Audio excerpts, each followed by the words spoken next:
നമ്മൾ റിവ്യൂ എടുക്കാൻ പോകുന്ന എലക്ട്ര 5 സ്പീഡ് 2005 വണ്ടിയുടെയാണ്. ഇപ്പോൾ റിസർവേഷൻ കഴിഞ്ഞ വണ്ടിയാണ്. ഞാൻ തോൽഹത്ത് റോയൽ കസ്റ്റമർ സ്കാവനർ.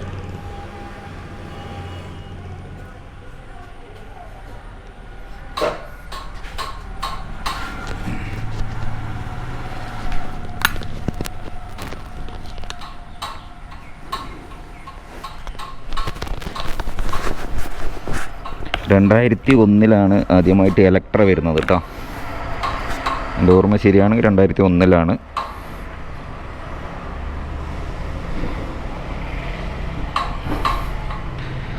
വണ്ടി റോട്ടിൽ ഇറക്കിയിട്ടില്ല, ഇറക്കുകയാണ്.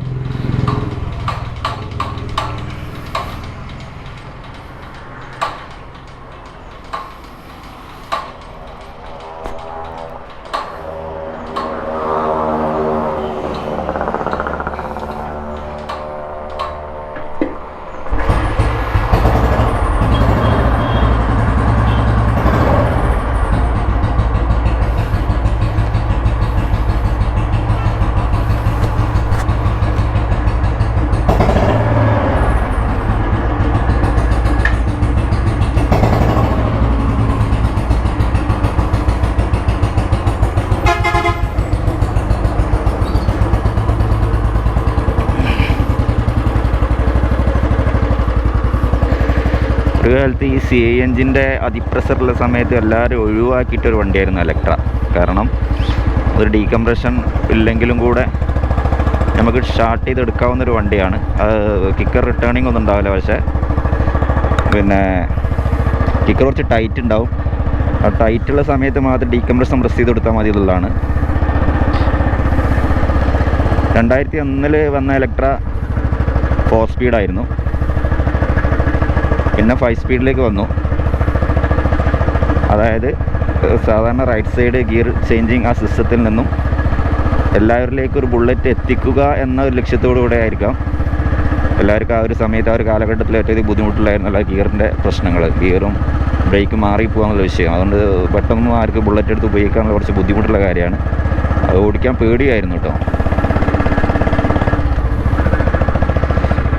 അപ്പോൾ ആ ഒരു സമയത്താണ് 5 സ്പീഡ് ഗിയർ ബോക്സുമായിട്ട്, അതായത് ലെഫ്റ്റ് സൈഡ് ഗിയർ ഷിഫ്റ്റിങ്ങുമായിട്ട് വണ്ടി ഇറങ്ങുന്നത്. അപ്പം അത്യാവശ്യം വണ്ടികൾ ഇറങ്ങിയിട്ടുണ്ട് വണ്ടി കേട്ടോ. എന്നാലും ഒരു ബുള്ളറ്റിൻ്റെ ആ ഒരു ഞാൻ പറഞ്ഞല്ലോ CI എഞ്ചിൻ്റെ ആ ഒരു ആംബിയറൊക്കെ നോക്കി അടിക്കുന്ന ആ ഒരു സുഖമില്ലാത്തത് കൊണ്ടായിരിക്കാം വല്ലാതൊന്നും അക്സെപ്റ്റബിൾ ആയിരുന്നില്ല വണ്ടി. പക്ഷേ ഇന്ന് ഞാൻ പറയുന്നു, അതായത് ക്രാങ്ക് വെയിറ്റ് CI എഞ്ചിനാണ്, കാസ്റ്റ് അയൺ ബ്ലോക്കാണ് വണ്ടിക്ക് വരുന്നത്. എലക്ട്ര എന്ന് പറഞ്ഞാൽ ഇലക്ട്രോണിക് സ്റ്റാർട്ടിംഗ് ആണ്. പോയിൻ്റ് ഉണ്ടാവില്ല എന്നുള്ള, ടെൽക്കോ പോയിൻ്റ് ഉണ്ടാവില്ല എന്നുള്ളതാണ്. അപ്പോൾ ഇലക്ട്രോണിക് സ്റ്റാർട്ടിംഗ് ആയതുകൊണ്ടാണ് എലക്ട്ര എന്നുള്ള പേര് വരുന്നത്. പിന്നെ എലക്ട്ര 5 സ്പീഡ് എന്ന് പറഞ്ഞാൽ 5 സ്പീഡ് ഗിയർ ബോക്സ് ആയിട്ട് വന്നിട്ടുള്ള, റൈറ്റ് സൈഡ് ബ്രേക്കും ലെഫ്റ്റ് സൈഡ് ഗിയറുമായിട്ട് വന്നിട്ടുള്ളതാണ്. പക്ഷേ ഇപ്പം ഈ ഒരു കാലഘട്ടത്തിൽ സാധാരണ ഈ CI എഞ്ചിനൊക്കെ എടുത്ത് പണിതുന്ന ആളുകൾക്ക് ഒരു ഇലക്ട്രോണിക്സ് സിസ്റ്റമുള്ള ഒരു CI എഞ്ചിൻ എന്ന് പറയുകയാണെങ്കിൽ എലക്ട്ര എന്നുള്ളത് നല്ലൊരു ചോയ്സാണ് കേട്ടോ. അതായത് വലിയൊരു ടെൻഷനില്ലാത്ത വണ്ടിയാണ്. CI എഞ്ചിൻ്റെ മാതിരി പിന്നെ പോയിൻ്റൊന്നും കറക്റ്റ് ആക്കി എടുത്ത് സ്റ്റാർട്ട് ചെയ്യേണ്ട കാര്യമില്ല. എന്നാൽ നമുക്ക് ക്രാങ്ക് വെയിറ്റിൻ്റെ ആ ഒരു ലോ എൻഡ് ടോർക്ക് അനുഭവിക്കണം എന്നുള്ളവർക്ക് ക്രാങ്ക് വെയിറ്റ് കൂട്ടി ഉപയോഗിക്കാനും പറ്റിയ വണ്ടിയാണ്. ഇതിൽ തന്നെ 5 സ്പീഡിൽ സെൽഫ് സ്റ്റാർട്ടുള്ള വണ്ടി വന്നിട്ടുണ്ട്. അപ്പം മാർക്കറ്റിൽ ഞാൻ പറഞ്ഞല്ലോ ഒരു ബാക്ക്വേർഡായിട്ട് നിൽക്കുന്ന വണ്ടിയാണ് എങ്കിലും കൂടെ നല്ലൊരു ചോയ്സാണ് വണ്ടി. കുറഞ്ഞ വിലക്ക് കിട്ടും എന്നൊന്നും ഞാൻ പറയില്ല, എന്നാലും ഒരു ആവറേജ് ഒരു CI എഞ്ചിനേക്കാളൊക്കെ താഴെയാണ് വണ്ടി ഇതിൽ മാർക്കറ്റ് കിടക്കുന്നത്. നല്ലൊരു എക്സോസ്റ്റ് നോട്ട് നമുക്ക് ഈ വണ്ടിയിൽ നിന്ന് കിട്ടുന്നുണ്ട് കേട്ടോ. നിങ്ങൾ സൗണ്ടുകൾ കേൾക്കുന്നുണ്ടാവും. സെൽഫ് സ്റ്റാർട്ടുള്ള വണ്ടിയും ഡിസ്ക് ബ്രേക്ക്, ഫ്രണ്ട് ഡിസ്ക് ബ്രേക്കുള്ള വണ്ടിയും സെൽഫ് സ്റ്റാർട്ടുള്ള വണ്ടി ഇറങ്ങിയിട്ടുണ്ട്. ആ ഒരു വണ്ടി നോക്കി എടുക്കുക എന്നുണ്ടെങ്കിൽ ഈ ഒരു കാലഘട്ടത്തിലും റീസ്റ്റോറൊക്കെ ചെയ്തിട്ട് അടിപൊളിയായിട്ടൊരു CI എഞ്ചിൻ്റെ എല്ലാ മികവും ഉണ്ടാവുകയും ചെയ്യും. ഒരു പഴയ വണ്ടി ഓടിക്കുന്ന ഫീലും ആ ഒരു ലുക്ക് നമുക്ക് കിട്ടുകയും ചെയ്യുന്നുള്ള അതിൻ്റെ ബെനിഫിറ്റ്.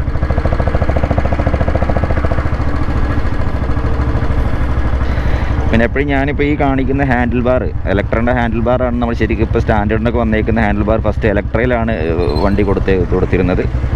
ആ ഒരു എലക്ട്ര ഹാൻഡിൽ ബാർ എന്ന് പറഞ്ഞാൽ ശരിക്കും ലോങ് റൈഡിനൊക്കെ പറ്റിയിട്ടുള്ളൊരു വണ്ടി ഹാൻഡിൽ ബാർ ആയിരുന്നു. ഇപ്പോൾ ഈ ഷോർട്ട് ഹാൻഡിൽ എന്ന് പറഞ്ഞാൽ ശരിക്കും നമ്മളെ ഇപ്പോഴത്തെ ഒരു കംഫർട്ടൊക്കെ വെച്ച് നോക്കുകയാണെങ്കിൽ അത്ര അക്സെപ്റ്റബിൾ അല്ല. കാരണം ഒരു 10, 15, 20 കിലോമീറ്റർ ഓടുമ്പോഴേക്കൊക്കെ കൈക്കൊക്കെ വേദന തുടങ്ങും. ഒരു കടച്ചിലൊക്കെ തുടങ്ങും. അതുകൊണ്ട് ഒരു ഷോർട്ട് ഹാൻഡിൽ എന്നുള്ളത് ഒഴിവാക്കിയിട്ട് ഇലക്ട്രിൻ്റെ ഹാൻഡിലേക്ക് ഒറിജിനൽ ഇലക്ട്രിൻ്റെ ഹാൻഡിലോട് വെച്ച് കഴിഞ്ഞാൽ അടിപൊളിയാണ്. കാരണം സ്റ്റാൻഡേർഡിൻ്റെ സീറ്റാണ് വന്നേക്കുന്നത്. പിന്നെ ഉള്ള ഒരു നെഗറ്റീവായിട്ട് പറയാനുള്ള ബാക്കിലുള്ള മടക്കാട് തെറിച്ച് കിടക്കുന്നുള്ള എല്ലാവരും പറയുന്നത് ഒരു പൊങ്ങിക്കിടക്കുന്ന ഒരു വൃത്തികേടാണ് എന്നുള്ള അഭിപ്രായക്കാരുണ്ട്. പക്ഷെ അതൊക്കെ നമുക്ക് ഷോക്ക് ആബ്സർ ഒന്ന് ചെറുതാക്കി കഴിഞ്ഞാൽ, അതായത് ഹൈറ്റ് കുറഞ്ഞ ഷോക്ക് ആബ്സർ ഇട്ട് കഴിഞ്ഞാൽ ഒരു പരിധി വരെ അത് വൃത്തിയാക്കി എടുക്കാവുന്നതാണ്. പിന്നെ ഇത് തന്നെ മോഡിഫിക്കേഷൻ ചെയ്യാമെന്നുണ്ടെങ്കിൽ ഫ്രണ്ട് മാച്ചിസ് മോൻ്റെ മഡ്ഗാർഡ് വെച്ചിട്ട്, വലിയ മഡ്ഗാർഡ് വെച്ചിട്ട് നമുക്ക് ഇലക്ട്രയിൽ കുറച്ചുകൂടെ ഒരു ഫ്രണ്ട് ഒരു സൈസാക്കി എടുക്കാവുന്നതാണ്.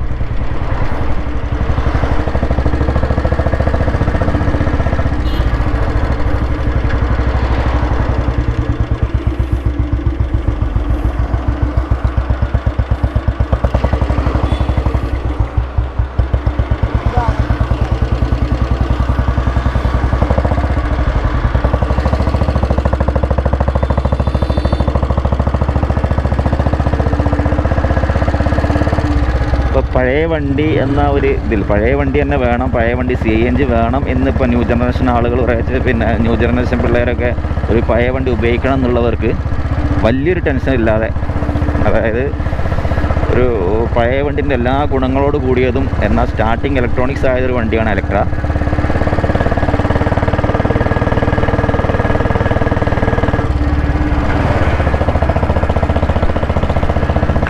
ഇത് റീസ്റ്റോർ ചെയ്തുകൊണ്ടാണ് വണ്ടി നല്ല സ്മൂത്താണ്, പുത്തൻ വണ്ടീൻ്റെ മാതിരി തന്നെ ഓടിക്കാനൊക്കെ. പക്ഷേ വണ്ടി എടുക്കുക, നമ്മളെ രീതിയിലേക്ക് ഫിറ്റാക്കി എടുക്കുക, എന്നാൽ തന്നെ നമുക്ക് വണ്ടി ആ ഒരു സുഖം കിട്ടുള്ളൂ. എല്ലാ ഇലക്ട്രികളും ചിലപ്പം ചെറിയ രീതിയിൽ മൈൻഡ് ചെയ്ത് ആയിക്കൊള്ളണമെന്നില്ല. ചിലപ്പോൾ നിങ്ങൾ വണ്ടി എടുക്കുന്ന സമയത്ത് നിങ്ങൾ ഫസ്റ്റ് തന്നെ പിന്നെ കൈ കിട്ടുമ്പോൾ നിങ്ങൾക്ക് ഒരു ഇമ്പ്രഷൻ തോന്നിക്കൊള്ളണമെന്നില്ല വണ്ടിയുടെ. പക്ഷേ വളരെ അപൂർവമായിട്ട് വണ്ടികൾ നല്ല മൈൻഡ് ചെയ്ത വണ്ടികളുണ്ട്, ഇല്ലാന്ന് പറയാൻ പറ്റില്ല.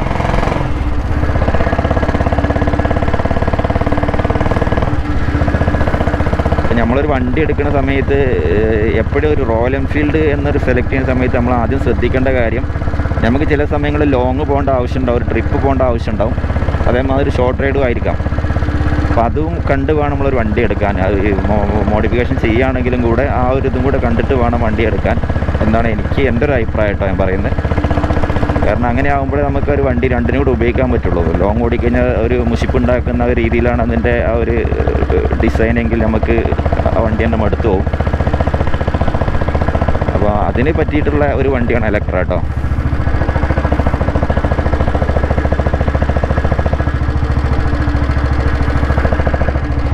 അപ്പോൾ ഈ വണ്ടിക്ക് മോഡിഫിക്കേഷൻ വന്നിട്ടുള്ളത് എനിക്ക് 50,000 ആണ്. അപ്പോൾ നല്ല വീഡിയോ ചെയ്തിട്ടുണ്ടാവും തോന്നുന്നു, എൻ്റെ ഓർമ്മ അതാണ്. 50,000 രൂപയാണ് മൊത്തം ചിലവ് വന്നിട്ടുള്ളത്. അപ്പോൾ പല റേഞ്ചിൽ നമുക്ക് മോഡിഫൈ ചെയ്തെടുക്കാൻ പറ്റും, ഏത് രീതിയിൽ നമുക്ക് ചെയ്തെടുക്കാൻ പറ്റും, പിന്നെ പക്ക സ്റ്റാൻഡേർഡ് രൂപത്തിൽ ചെയ്തെടുക്കാൻ പറ്റും.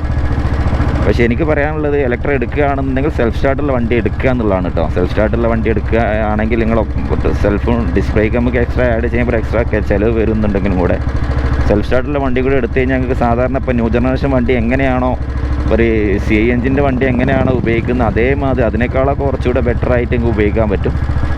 പിന്നെ അതുമാതിരി ക്ലാസിക്കിനേക്കാളും കേട്ടോ ഞാൻ പറയുന്നത്. പിന്നെ അതുമാതിരി തന്നെ ക്രാങ്ക് വെയിറ്റ് ഒക്കെ കൂട്ടിയിട്ട് ഒരു ലോ ആൻഡ് ടോർക്കൊക്കെ വർദ്ധിപ്പിച്ച് വണ്ടി ഓടിക്കണം എന്നുള്ള ആഗ്രഹങ്ങൾക്ക് പറ്റിയ വണ്ടിയാണ് ഇലക്ട്ര.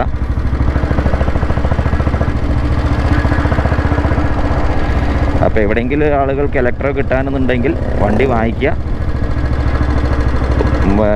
ഒന്ന് മോഡിഫൈ ചെയ്യുക, ഉപയോഗിക്കുക. അല്ലെങ്കിൽ ഏതെങ്കിലും വണ്ടി ഇലക്ട്ര കിട്ടുന്നുണ്ട് എങ്കിൽ നിങ്ങൾ ജസ്റ്റ് ഒന്ന് ഡ്രൈവ് ചെയ്ത് നോക്കുക. ചില വണ്ടികളെ ക്രാങ്ക് വെയിറ്റ് കൂട്ടിയിട്ടുള്ള വണ്ടികളുണ്ടാവാം.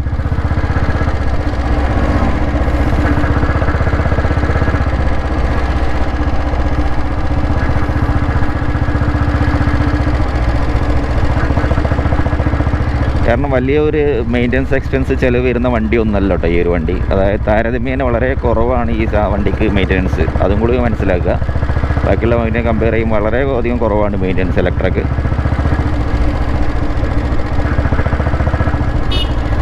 അപ്പോൾ ഇതാണ് ഇലക്ട്രയെ കുറിച്ചുള്ള ഞാനൊരു ചെറിയൊരു റിവ്യൂ തന്നു. ഞാനൊരു വണ്ടി ഡെലിവറി കൊടുക്കാനുള്ള വണ്ടിയാണ്. അപ്പോൾ അതിൻ്റെ മുന്നേ ഇലക്ട്ര എന്നുള്ള ഞാനിതുവരെ ഒരു റിവ്യൂ ചെയ്തിട്ടില്ല. അതായത് പഴയ മുകളിൽ CNG വണ്ടീൻ്റെ റിവ്യൂ ചെയ്തിട്ടില്ല. അത് നിങ്ങളെ മുന്നിൽ എത്തിക്കുകയല്ലായിരുന്നു എൻ്റെ ഉദ്ദേശം.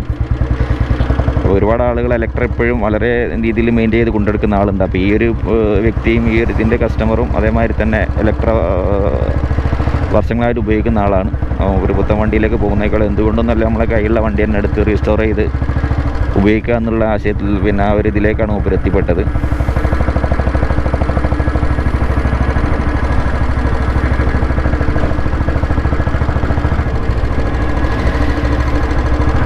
എനിക്ക് ഈ വണ്ടി ഓടിക്കുമ്പോൾ 2008 2009 ആ ഒരു സ്റ്റാൻഡേർഡൊക്കെ ഉപയോഗിക്കുന്ന ആ സെയിം ഫീലാണ് എനിക്ക് ഈ വണ്ടിയിൽ കിട്ടുന്നത് കേട്ടോ. അത് ഇത്രയും കാലങ്ങൾ ഓടി എൻജിനൊക്കെ സെറ്റായതിൻ്റെ ഫലമായിട്ടുണ്ടായ ഒരു സ്മൂത്ത്നെസ്സാണ്. പിന്നെ രണ്ടാമത് ഈ വണ്ടി ഒന്ന് കംപ്ലീറ്റ് എല്ലാ കാര്യങ്ങളും റീസ്റ്റോർ ചെയ്യുന്ന സമയത്ത് എല്ലാ കാര്യങ്ങളും പക്കായിട്ട് വന്നിട്ടുണ്ട്. അതുകൊണ്ട് തന്നെ ഒരു ഷോറൂം കണ്ടീഷൻ വണ്ടി എന്നതിലുപരിയായിട്ട് ഷോറൂമിൽ നിന്ന് ഇറക്കുന്ന അതേ ഒരു ഫീലും ഈ ഒരു വണ്ടി കിട്ടിയിട്ടുണ്ട്.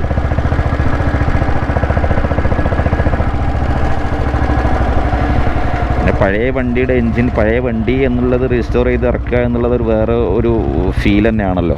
അപ്പോൾ നമുക്കാണെങ്കിലും കാണുന്നവർക്കാണെങ്കിലും പെട്ടെന്ന് നോട്ടീസബിൾ ആണല്ലോ പഴയ വണ്ടികൾ.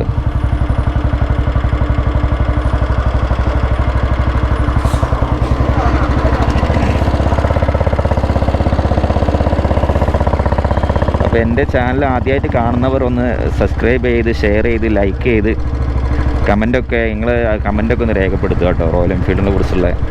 അപ്പോൾ എനിക്ക് പേഴ്സണലായിട്ട് വാട്സപ്പ് ചെയ്ത് കഴിഞ്ഞാൽ അതിൻ്റെ കാര്യങ്ങളെല്ലാം എന്തെങ്കിലും സംശയങ്ങളോ സർവീസുകൾ ബന്ധപ്പെട്ട സംശയങ്ങളോ എന്തെങ്കിലും ഉണ്ടെങ്കിൽ ഒന്ന് കമൻറ്റ് ചെയ്യുക. അതല്ലെങ്കിൽ പേഴ്സണലായിട്ട് വാട്സപ്പ് ചെയ്യുക, ഞാൻ അതിന് ആൻസർ തരുന്നതാണ്. പിന്നെ റോയൽ എൻഫീൽഡുമായിട്ട് ബന്ധപ്പെട്ടുള്ള A to Z കാര്യങ്ങളാണ് ഞാൻ ഈ ചാനലിലൂടെ നിങ്ങളിലേക്ക് മുന്നിലേക്ക് എത്തിക്കുന്നത്. അത് പറയുന്ന കാര്യങ്ങളൊക്കെ ജെന്യൂൻ ആയിരിക്കും.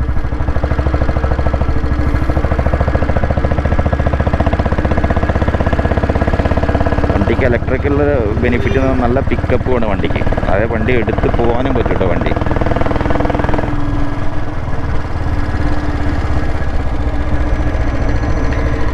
ഏതായാലും ഇലക്ട്ര എന്നുള്ളത് എൻ്റെ ഒരു അഭിപ്രായത്തിൽ നല്ല വണ്ടിയാണ്. അപ്പോൾ നിങ്ങൾക്ക് താല്പര്യം ഉണ്ടെന്നുണ്ടെങ്കിൽ വണ്ടി ഒന്ന് എടുത്ത് എവിടെയെങ്കിലും നല്ലവണ്ണം മെയിൻറ്റെയിൻ ചെയ്ത വണ്ടി ഒന്ന് എടുത്ത് ഓടിച്ച് നോക്കുക. നിങ്ങൾക്ക് പരിഗണിക്കാവുന്നൊരു വണ്ടിയാണെന്ന് ഞാൻ പറയുന്നത്. അപ്പോൾ അടുത്തൊരു വീഡിയോ ആയിട്ട് കാണാം. Thanks for watching.